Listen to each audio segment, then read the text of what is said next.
Сәлем достар, сіздермен бірге Айнұр. Бүгін мен бауырдан котлет дайындаймын. Видеоны қарамас бұрын менің каналыма тіркеліп, қоңыраушаны басуды ұмытпаңыздар.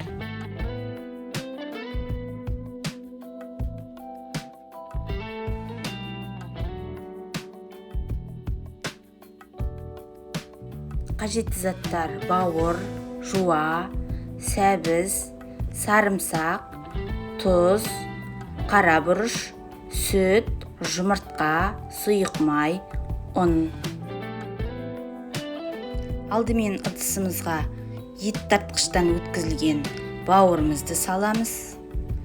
Оның үстіне 2 жұмыртқамызды салып, венчиктің көмегімен араластырамыз.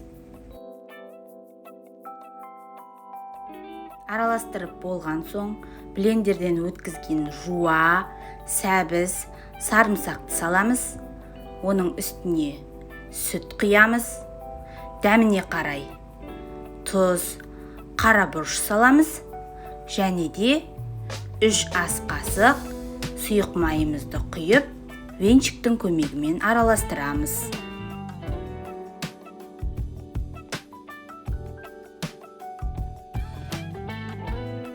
Араластырып болған массамыздың үстіне 1 стакан ұнды аз-аздан бөліп саламыз.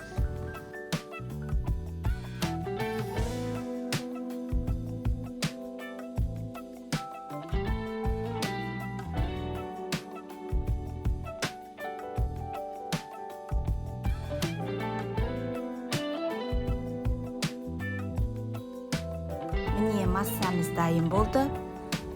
Енді оны қызып тұрған табадағы майға пісіріп аламыз.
Достар, котлетіміз дайын болды. Котлет өте дәмді болып шыққан. Сіздерге дайындап көруге кеңес беремін. Видео ұнаса лайк басып, пікір қалдыруды ұмытпаңыздар. Келесі видеоларда кездескенше сау болыңыздар.